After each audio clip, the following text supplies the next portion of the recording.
पिछली वीडियो में अपना एक्सरसाइज 5.1 कंप्लीट हो चुका है और आज से अपन नया एक्सरसाइज स्टार्ट करेंगे, एक्सरसाइज 5.2। तो एज यूजुअल इस वीडियो में मैं आपको इंट्रोडक्शन बताऊंगा, सम इंपॉर्टेंट पॉइंट्स जो कि एक्सरसाइज के लिए आपके लिए बहुत इंपॉर्टेंट रहेगा। देखो, ये जो एक्सरसाइज है ये ज्यादातर आपको थियोरेटिकल क्वेश्चन ही मिलेंगे, ज्यादा क्वेश्चन भी नहीं है, उसमें 2 ही क्वेश्चन है। तो जो भी इंपॉर्टेंट पॉइंट्स मैं आपको बताऊंगा वो आप थोड़ा सा ध्यान से देखना। अगर आपको वीडियो एक बार में समझ में नहीं आता है तो आप उसको 2 बार 3 बार 4 बार देखोगे तो आपको जरूर समझ में आ जाएगा। इसलिए वीडियो आप अच्छे से देखना। और पिछले कोई एक्सरसाइज का अगर वीडियो आपसे मिस हो गया हो तो वीडियो के डिस्क्रिप्शन बॉक्स में आपको पिछले एक्सरसाइज का लिंक मिल जाएगा, आप जाके उन वीडियोस को देख सकते हो। अगर आपको किसी क्वेश्चन में कोई डाउट है तो वीडियो के डिस्क्रिप्शन बॉक्स में ही आपको मेरा ईमेल एड्रेस मिल जाएगा, जिसमें आप मेरे को ईमेल करके अपने डाउट्स को क्लियर कर सकते हो। इन केस अगर आपको ईमेल करना नहीं आता है तो मैंने ईमेल ट्यूटोरियल का भी वीडियो बना रखा है, उसका भी लिंक आपको वीडियो के डिस्क्रिप्शन बॉक्स में मिल जाएगा। आप उन वीडियोस को देखकर ईमेल करना सीख सकते हो। फिर जब आप ईमेल करना सीख जाओ और आपको डाउट पूछना हो तो एक पेपर में आप अपने डाउट को लिख लीजिए और उस पेपर में ये मेंशन कर दीजिए कि वो डाउट कौन से क्लास का है, कौन से चैप्टर का है और आपका नाम भी।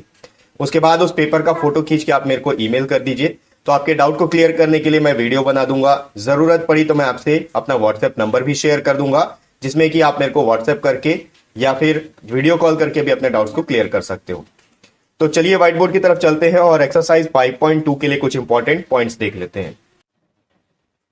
पिछले एक्सरसाइज में आपने यूक्लिड के एक्सियम्स और पोस्टुलेट्स के बारे में पढ़ा था। तो यूक्लिड के जो 5 पोस्टुलेट्स थे उसमें जो पोस्टुलेट नंबर 5 था, उस पोस्टुलेट नंबर 5 का एक इक्विवेलेंट पोस्टुलेट भी है। बहुत सारे इक्विवेलेंट पोस्टुलेट है एक्चुअली, तो उसको हम लोग इस वीडियो में डिस्कस करेंगे क्योंकि अगले एक्सरसाइज में आपके वो काम आने वाला है। तो एक बार रिकॉल कर लेते हैं कि यूक्लिड का जो 5th पोस्टुलेट था वो क्या था। यूक्लिड का जो 5th पोस्टुलेट था वो ये बोलता था कि अगर 2 लाइन इस तरीके से है और कोई तीसरा लाइन उस पर गिर रहा है इस तरीके से, तो जिस डायरेक्शन में इंटीरियर एंगल का जो सम है वो 180 डिग्री से अगर कम होगा, उसी डायरेक्शन में अगर इन दोनों लाइन को एक्सटेंड किया जाए तो ये दोनों कहीं ना कहीं जाके आपस में इंटरसेक्ट करेंगे। ठीक है, तो ये था यूक्लिड का 5th पोस्टुलेट। अब इसी के इक्विवेलेंट में बहुत सारे पोस्टुलेट्स आए, बहुत सारे मैथमेटिशियंस ने इसको देखा, इसमें बहुत सारा कॉन्ट्रोवर्सीज था।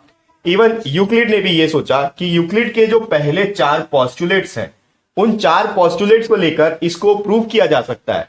तो सबके दिमाग में ये आया था कि ये जो 5वां पोस्टुलेट है ये पोस्टुलेट एक थ्योरम हो सकता है। तो बहुत सारे कोशिशें करने के बाद भी वो लोग ये प्रूफ नहीं कर पाए कि ये एक थ्योरम है। उन 4 पोस्टुलेट्स को लेकर इसको प्रूफ नहीं कर पाए, इवन यूक्लिड भी प्रूफ नहीं कर पाए थे। तो प्रूफ तो नहीं कर पाए, लेकिन उससे बहुत सारे अलग अलग तरीके के ज्योमेट्रीज भी सामने में आए थे, वो भी अपन डिस्कस करेंगे। तो इस दौरान एक प्ले फेयर करके एक मैथमेटिशियन थे, स्कॉटिश मैथमेटिशियन।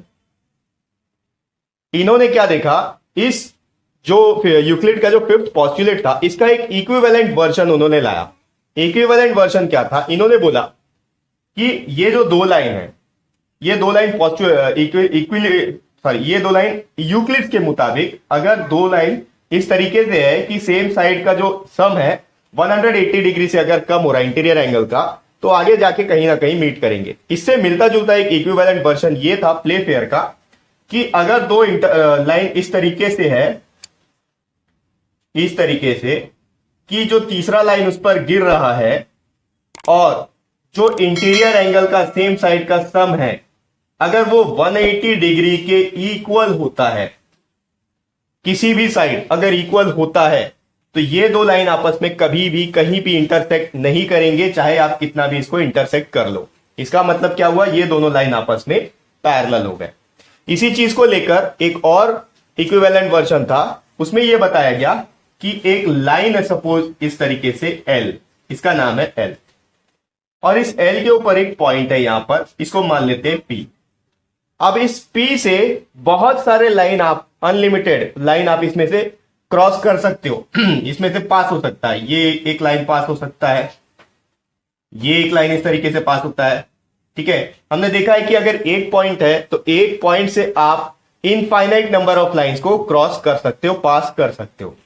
तो उन इनफाइनाइट नंबर ऑफ लाइंस में से सिर्फ और सिर्फ एक ऐसा लाइन होगा ये एक ऐसा लाइन होगा जो कि एल के पैरेलल आएगा। ये लाइन एल है, इसके ऊपर एक पॉइंट है, इस पॉइंट में से जितने भी लाइन क्रॉस हो, चाहे वो इनफाइनाइट नंबर ऑफ लाइंस क्यों ना हो, उन इनफाइनाइट नंबर ऑफ लाइंस में से सिर्फ और सिर्फ एकमात्र एक ऐसा लाइन होगा जो कि एल के पैरेलल आएगा। ये था प्लेफेयर का पोस्टुलेट, जो कि इक्विवेलेंट वर्जन है इसका, ठीक है। ये इसके पैरेलल आएगा, और वैसे ही यहां पर भी इसने बता दिया था कि ये इसके पैरेलल क्यों आएगा, क्योंकि इसके इंटीरियर एंगल का जो सम है वो हमेशा इक्वल है, ठीक है। तो इसी तरीके से बहुत सारे मैथमेटिशियंस ने कोशिश किया कि फिफ्थ पोस्टुलेट्स को प्रूव कर सके थ्योरम के रूप में, लेकिन वो नहीं हो पाया। अनफॉर्चुनेटली वो तो नहीं हो पाया, लेकिन उसके चलते बहुत सारे अलग अलग ज्योमेट्रीज हमारे सामने में आए, जो बहुत सारे चीज हमारे सामने, इवन यूक्लिड्स ने भी लगभग 28 थ्योरम्स को प्रूव किया इसी पोस्टुलेट के चक्कर में, ठीक है। तो उसका एक एग्जांपल लेते हैं हम लोग, स्फेरिकल ज्योमेट्री। अब ये स्फेरिकल ज्योमेट्री क्या था? देखो, स्फेरिकल ज्योमेट्री या अदर ज्योमेट्री आने से पहले सिर्फ एक ही ज्योमेट्री हुआ करता था, यूक्लिड ज्योमेट्री। ज्योमेट्री का मतलब यूक्लिड का ज्योमेट्री। लेकिन जब इन सबको प्रूफ नहीं कर पाए तो इसके चक्कर में और भी बहुत सारे मैथमेटिशियंस ने बहुत अलग अलग चीजों को प्रूफ किया था, तो उसको नाम दिया गया नॉन यूक्लिडियन ज्योमेट्री, ठीक है। उन नॉन यूक्लिडियन ज्योमेट्री में से एक ज्योमेट्री था स्फेरिकल ज्योमेट्री, जिसमें कि एक सर्कल के बारे में, एक स्फीयर के बारे में हम लोग पढ़ाई करते हैं। ये इस तरीके का स्फीयर है, ठीक है। अब यहां पर क्या होगा, इस तरीके से ये लाइंस ऐसे ड्रॉ होंगे। आप समझ सकते हो कि अर्थ में आप देखे होगे इक्वेटर होता है और उसमें अलग अलग तरह के लाइंस होते हैं, tropic of cancer, tropic of capricorn. तो उसी तरीके का जो ज्योमेट्री है वो स्फेरिकल ज्योमेट्री में आता है। अब इस ज्योमेट्री का रिलेशन यहां पर इन पोस्टुलेट से कैसे, यूक्लिड ज्योमेट्री से कैसे है? ये जो आप सर्कल देखोगे तो ये तो छोटा सा सर्कल है, लेकिन कभी आप अगर बड़ा सा सर्कल बनाओ तो उस बड़े से सर्कल का अगर एक छोटा सा पार्ट ले लो इस तरीके से, तो ये आपको कुछ हद तक लाइन ही नजर आएगा, जो कि अनडिफाइंड है, ठीक है। हमने प्रीवियस एक्सरसाइज में डिस्कस किया था कि लाइन, सरफेस और पॉइंट ऐसी चीजें हैं जिनको अनडिफाइंड रहने दिया गया, ठीक है। तो यूक्लिड के फिफ्थ पोस्टुलेट को प्रूफ करने के चक्कर में बहुत सारे अलग अलग मैथमेटिशियन ने अलग अलग तरह के ज्योमेट्री का डिस्कवर कर लिया, इन्वेंशन किया, या फिर उन्होंने अलग अलग तरह के ज्योमेट्री को डिस्कवर किया, डिराइव किया, प्रूफ किया है, ठीक है। तो यही सारे पॉइंट्स है। इक्विवेलेंट मतलब ये समझ लो कि इससे मिलता जुलता जो आपको बताना था। मेन इंपॉर्टेंट दो ही चीजें, प्लेफेयर के जो दो पोस्टुलेट थे वो मैंने आपको बता दिया। एक्चुअली ये पोस्टुलेट्स नहीं है, प्लेफेयर के एक्सियम्स है, ठीक है। प्लेफेयर्स ने इनको एक्सियम्स बोला था, ये पोस्टुलेट नहीं था। ये इसको प्रूव करने के लिए उसने फिफ्थ पोस्टुलेट का यूज किया था, उसको प्रूव करने के चक्कर में उसने ये फाइंड आउट किया था, ठीक है। तो इन सारे पॉइंट्स को अब आपको ध्यान में रखना है। इन सारे पॉइंट्स को ध्यान में रखते हुए नेक्स्ट वीडियो से अपन एक्सरसाइज 5.2 के क्वेश्चंस को लेना स्टार्ट करेंगे।